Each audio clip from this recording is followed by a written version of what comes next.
Menteur, lorsque vous avez annoncé par la voix de Madame Borne que les cartes vitales ne fonctionneraient plus. Menteur, lorsque vous avez annoncé par la voix de Roland Lescure que les retraites baisseraient ou ne seraient pas indexées sur l'inflation.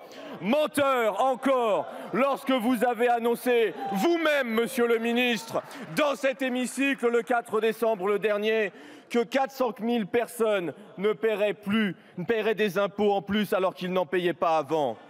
La Macronie mourante se transforme en une armée de vampires, faisant le tour des plateaux pour terroriser les Françaises et les Français. Une fois vos mensonges démasqués et la lumière allumée, vous disparaissez. Vous m'avez traité, notamment Monsieur Lecoq, de menteur. Vous m'avez traité de menteur. Je pense que vous devriez faire attention à vos propos. Je vais reprendre les termes que j'ai tenus précisément. En cas d'absence de budget,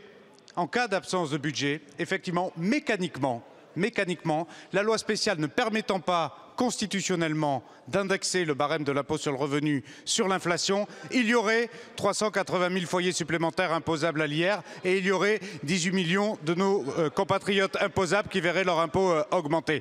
C'est la réalité des faits à l'heure où on se parle parce qu'il n'y a pas de budget. C'est la réalité des faits parce qu'il n'y a pas de budget. Il faudra qu'il y ait un budget. Il faudra qu'il y ait un budget, monsieur le député. Je vous remercie d'avoir éclairé ce qui était un argument d'autorité. Pour que ce soit vraiment bien clair pour nos concitoyens, vous n'avez donné aucun argument juridique ou aucun argument intellectuel. Vous dites le Conseil d'État a dit que le ciel était rouge, donc le ciel est rouge. Ben, le Conseil d'État peut dire ce qu'il veut. Non, le ciel est toujours bleu. Voilà. Donc nous, on ne se laisse pas impressionner par ce genre de raisonnement complètement absurde. Par contre, ce qui est très intéressant, et vous voyez comment dans un débat qui peut paraître insignifiant, on apprend des choses très intéressantes pour nos compatriotes. Donc c'est officiel désormais, la contribution à l'Union européenne est bien un impôt prélevé sur les Français, remis à la Commission européenne. Donc merci pour cet aveu, ça fait des années que Marine Le Pen se défend là-dessus, qu'on s'est fait insulter, la vérité est enfin gravée dans la loi. Deuxième chose, et j'en finirai là.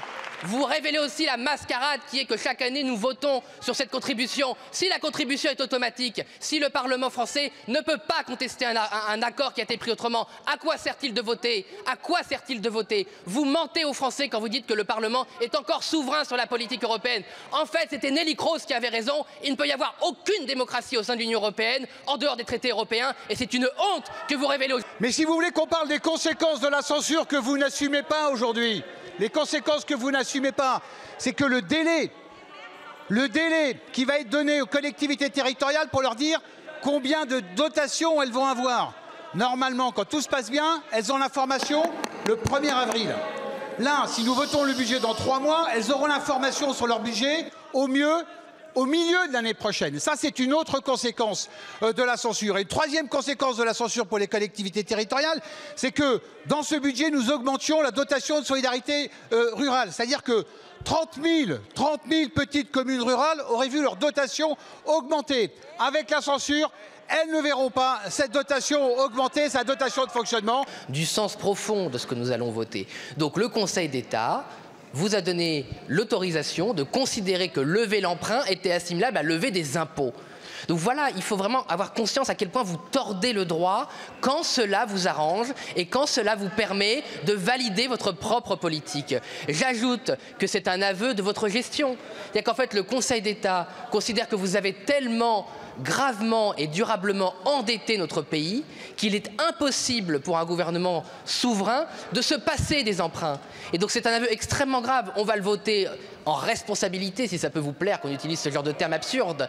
Mais ça prouve votre irresponsabilité, c'est-à-dire qu'en fait, souverainement, ce Parlement ne peut plus voter un budget sans avoir recours massivement à plus de 100 milliards d'euros d'emprunts. C'est impossible, tellement vous avez durablement et gravement endetté la France. Il fallait le dire parce que nous, on ne vote pas à l'aveugle et sans expliquer nos votes. Mettons en garde contre l'intoxication collective dont notre collègue Jean-Philippe Tanguy a donné un nouvel exemple. Tout ira bien, nous dit-il. Mais c'est facile de dire tout ira bien dans cet hémicycle. C'est plus difficile d'aller dire tout ira bien aux agriculteurs qui attendent les aides et les crédits d'impôt. C'est plus difficile d'aller dire tout ira bien aux industriels qui, partout dans le pays, arrêtent d'investir et mettent des emplois en difficulté. Ce sera plus difficile d'aller dire tout ira bien aux collectivités locales qui ne toucheront pas les dotations dont elles ont besoin pour pouvoir mettre en œuvre des investissements. Ce serait plus difficile d'aller dire tout ira bien à la Nouvelle-Calédonie, dont notre collègue Nicolas Metzdorf nous rappelait qu'ils attendent 1 milliard d'euros pour éviter l'effondrement économique et social. Donc, chers collègues, nous devons la vérité aux Français. Ce projet de loi spéciale n'est pas un budget. Qui est un petit peu dans l'air du temps, j'allais dire, de faire peur par rapport aux conséquences d'une censure dont j'ai dit qu'elle-même était la conséquence d'une instabilité, et pour ceux qui agitent la question de la dégradation de la note Moody's. Alors d'abord, je voudrais dire une chose, moi je l'ai toujours fait, hein, même quand c'était éventuellement au bénéfice des gouvernements, mais ne donnons pas trop d'importance vu quand nous avons des notes à 3 AA sur la dégradation qui en réalité signifie qu'on passe de 18 sur 20 à 17 sur 20 et je n'aurai pas d'autre discours. Mais attention à le manier parce que dans la nuit de vendredi à samedi, le nouveau gouvernement Bayrou était connu. Donc si on parle de dégradation, on pourrait penser aussi que c'est la nouvelle de M. Bayrou, Premier ministre, et qui a d'abord été puni, ce que je ne pense pas par ailleurs. C'est qu'il y a plusieurs collègues qui ici ont dit, à cause de vous, une fois de plus, 300 000 personnes vont du coup payer l'impôt. Et ça me fait dire une chose, c'est le fait d'avoir remis en question cet amendement. En réalité, il s'agissait une fois de plus de punir les censeurs, parce que ce sont les mêmes collègues qui, dans le débat, nous expliquaient de toute façon que ça ne poserait pas de problème, puisque ça serait adopté dans les 3 mois. Donc il faut choisir. J'observe d'ailleurs qu'à part le groupe Modem, qui avait effectivement, par la voix de son président, dit qu'il consulterait ses collègues, mais à la conférence des présidents de mardi dernier, tous les groupes étaient d'accord sur le fait qu'il y ait cet amendement. Et tout d'un coup, ça a changé uniquement parce que le discours politique a changé pour faire punir les censeurs. Alors, ne polémiquons pas là-dessus et ne prenons pas les Français, j'allais dire, dans une situation où en réalité on règle des comptes politiques. Il n'y aura pas de barème, il n'y aura pas d'augmentation de barème de l'impôt. Puisque le Conseil d'État a décidé que la contribution à l'Union européenne était devenue un impôt que nous prélevions sur les Français, qu'il fallait donc continuer. Alors nous, on se félicite de cette interprétation, puisque ça fait 20 ans qu'on dit que la contribution européenne, évidemment, n'est pas une contribution volontaire, mais est un impôt imposé aux Français. Donc nous sommes dans le prolongement de la vérité que nous avons toujours dite aux Français. Par contre, alors là, moi je défie un collègue de m'expliquer le raisonnement du Conseil d'État. Par contre, il faut prolonger l'existant en l'améliorant de 2 milliards d'euros. Voilà. Donc c'est une prolongation de l'existant, mais avec une très grosse inflation. Donc j'aimerais qu'on m'explique, et qui n'est pas liée à l'inflation monétaire, c'est une décision arbitraire politique. Donc moi j'aimerais qu'on m'explique là l'inventivité du Conseil d'État, hein, qui applique le droit, rien que le droit. Moi j'ai l'impression qu'elle applique votre droit ou une vision du droit qui lui appartient, mais qui n'est pas un droit émanant qui tombe du ciel. Et moi je n'ai pas délégué ma réflexion et mon libre arbitre au Conseil d'État. Je conserve le modeste pouvoir souverain que m'ont attribué les électeurs de la 4e circonscription de la Somme. Donc nous vous proposons non pas de faire un Frexit, puisque vous allez encore faire peur à tout le monde, c'est la prolongation de la contribution européenne de l'année dernière, tout simplement à l'euro près. Ce matin, j'ai pu constater qu'il n'y avait pas d'attaque de sauterelles, contrairement à vos dires. Impuissants que vous êtes à imposer vos politiques, il ne vous reste que le mensonge, la caricature étant évidemment le blocage des cartes vitales de Madame Borne, ex-ministre.